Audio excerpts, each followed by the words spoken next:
So thank you, Francisco, for this introduction. Can you hear me?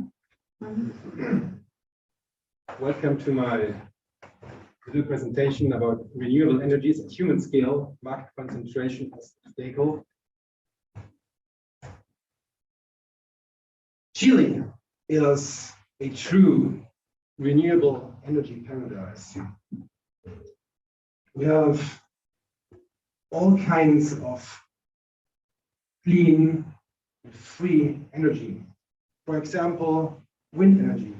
4,000 kilometers of coast, Chilean coast with lots of wind, because the coast brings wind, makes possible to use wind energy. There's this Arayan wind farm with 115 megawatts, which is the largest in Chile, and at the time of its inauguration, the largest in South America.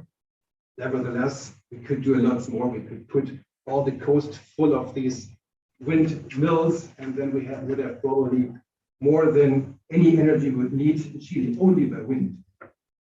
Chile is the land of the volcanoes. 15% of the world's volcanoes are in Chile. So we have a vast geothermal capacity. Some people estimate that we could produce easily 16,000 megawatts of electrical energy only by geothermal energy, which is almost what we need in Chile. This what we see here is Cerro Pabellón, the first geothermal plant in South America. Nevertheless, we could do a lot more. Chile has the clearest sun radiation in the world in the Atacama Desert. And some estimations say only 4% of the Atacama Desert would be enough to use all the electrical energy we need in Chile. So imagine if we put the desert up with solar panels, so we would have so much energy, wouldn't know where to put it. The Washington Post once titled that Chile is a kind of solar Saudi Arabia.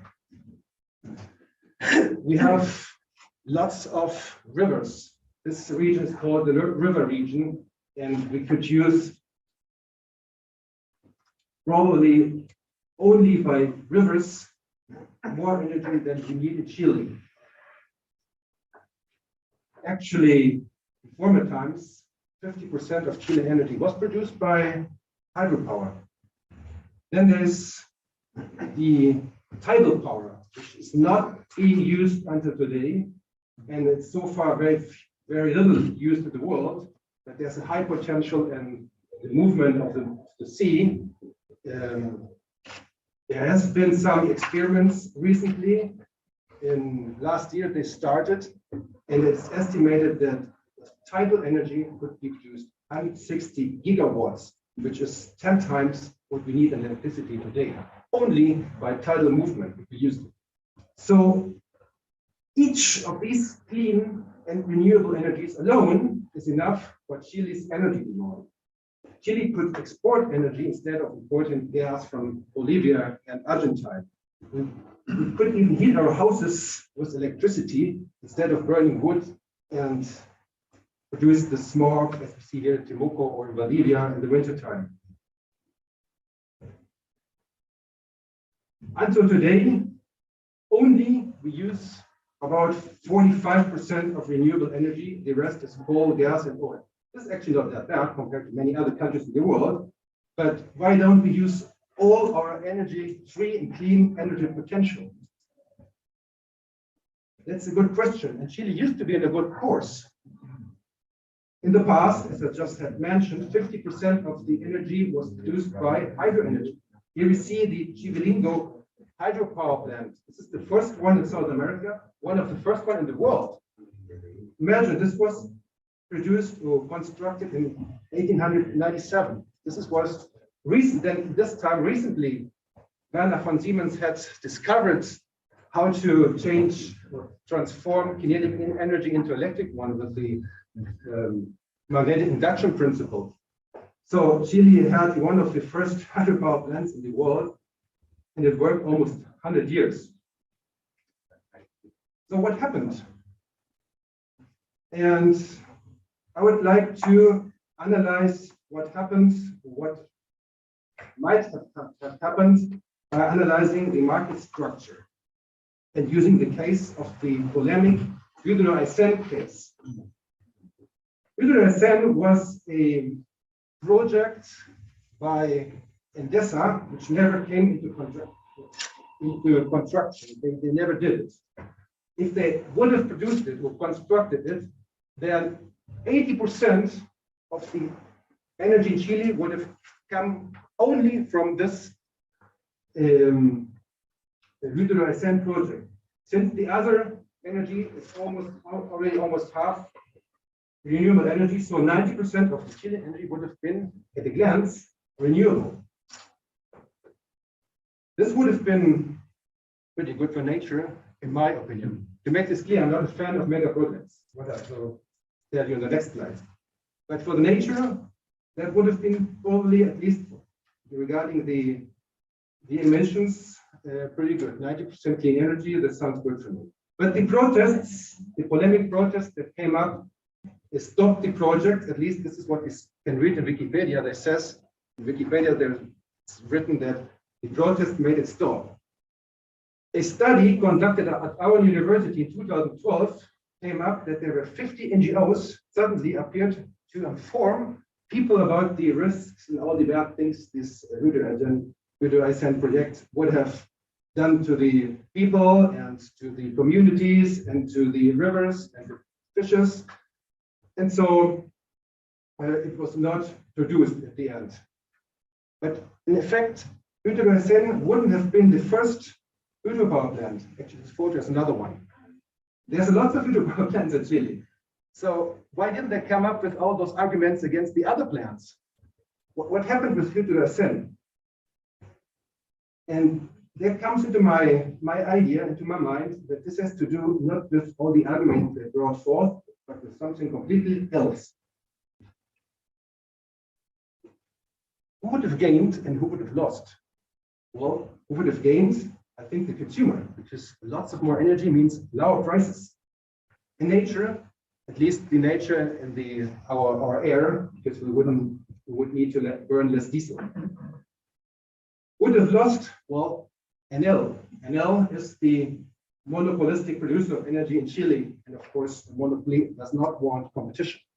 So they would do everything to not have competition by Endesa. As I said, Renewable was done by Endesa, which is the big competitor of Enel, even in the world, not only in Chile. There is this fight between Endesa from Spain and Enel from Italy to dominate Latin American markets. And what happened in 2016? In 2016, until 2016, Enel held a dominant position in Chile. But what happened then? In 2016, Endesa and Chile and Enel fused. They became one company. So suddenly the polemic and all the problem ceased.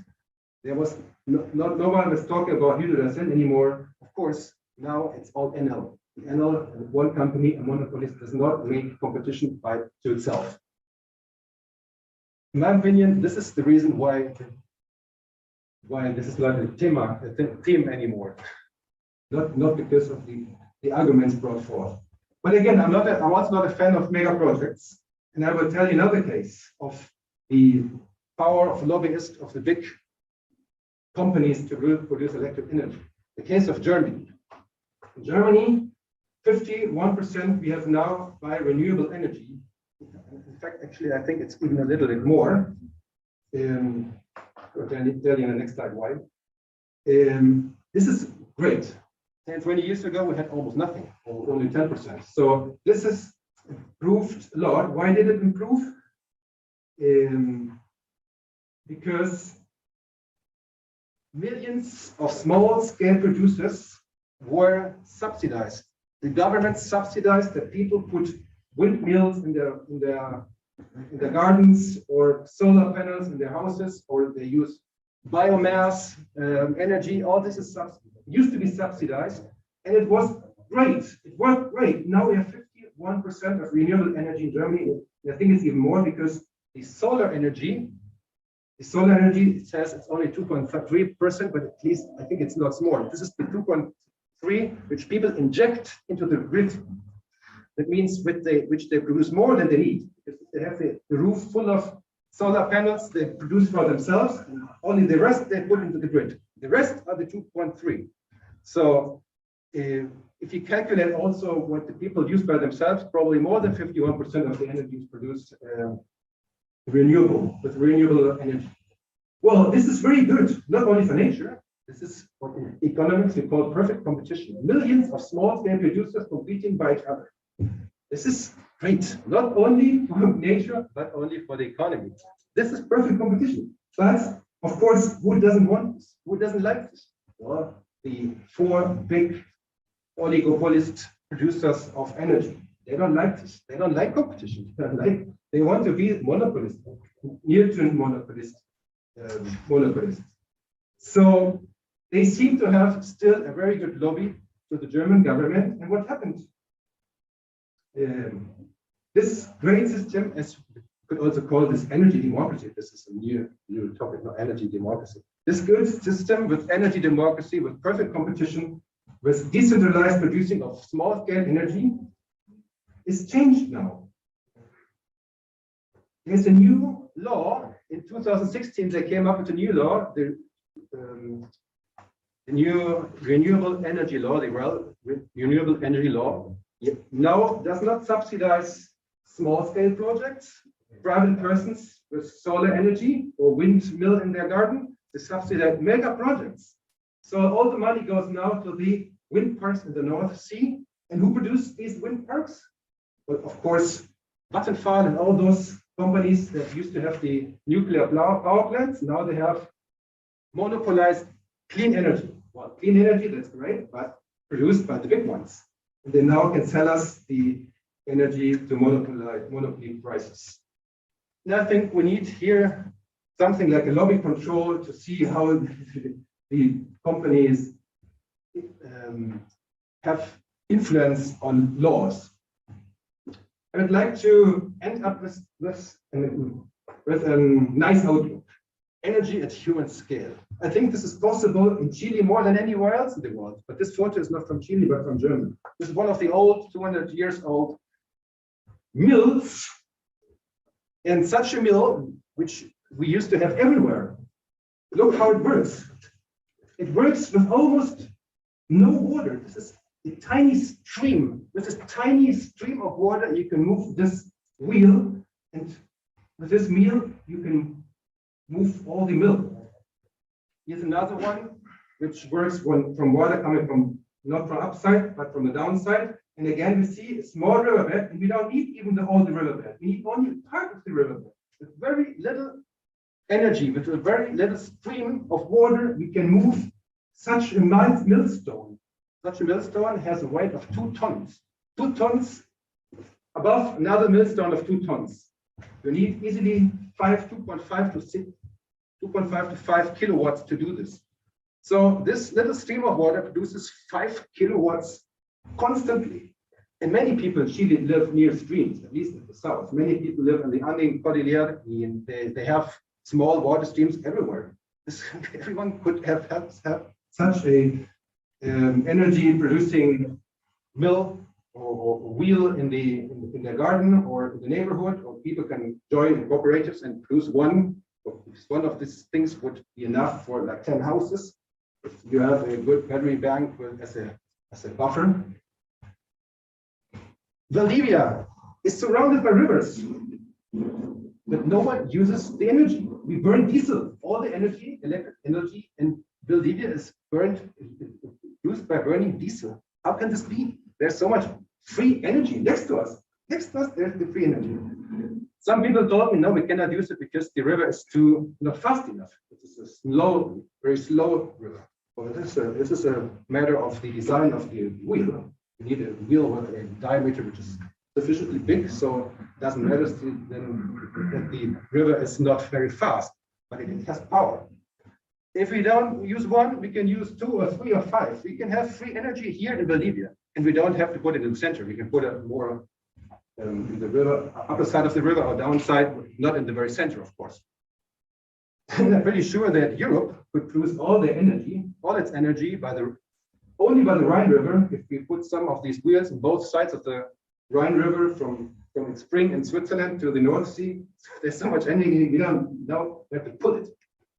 So we don't need such big plans to catch the geothermal energy. We can do this at small scale at our houses. In Germany, people do this. They drill like tubes, like 50 meters in the ground, in a 50 meter under the ground. The temperature is constantly 15 degrees. 15 degrees is 15 degrees more than 0 degrees in the winter time. So this helps to heat the house. In the summertime, it helps to cool down the house because 15 degrees is less than the 20 degrees we have outside in the summertime. So it helps to cool down and to heat in the winter. And again, if someone has such a mini stream next to its house, he is well done. He doesn't need anything else. You have enough energy to heat your house, to heat the water, everything you want with only this stream producing electric energy. We don't need such mega plans to catch solar energy in the Atacama Desert. We can do this in our houses. Even small, those 2 small panels is enough if the sun shines to work on a computer, to charge a cell phone, and have some lights on. Well, of course, you can put your house full of the roof full of these things, and then you have enough energy for you to live, and even to inject something which you don't need into the grid.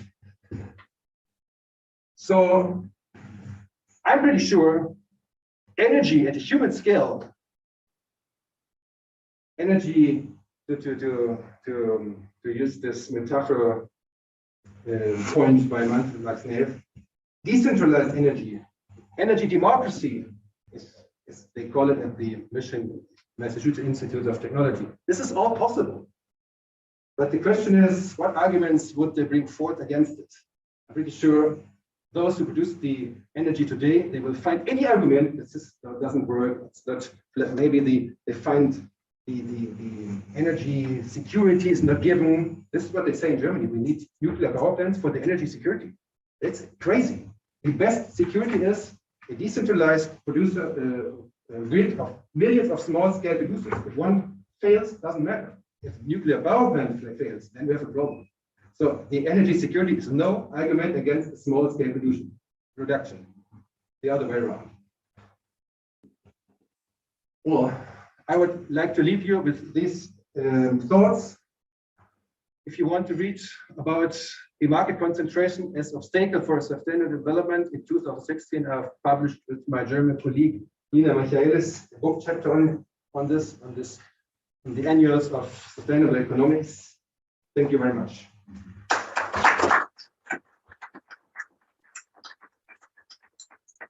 Well, 10 minutes, so pretty good in the time. I'm sorry, I have to leave. I have another conference at 10, so I'm already due. Nice to meet you, and I wish you a good day. Thank you for listening.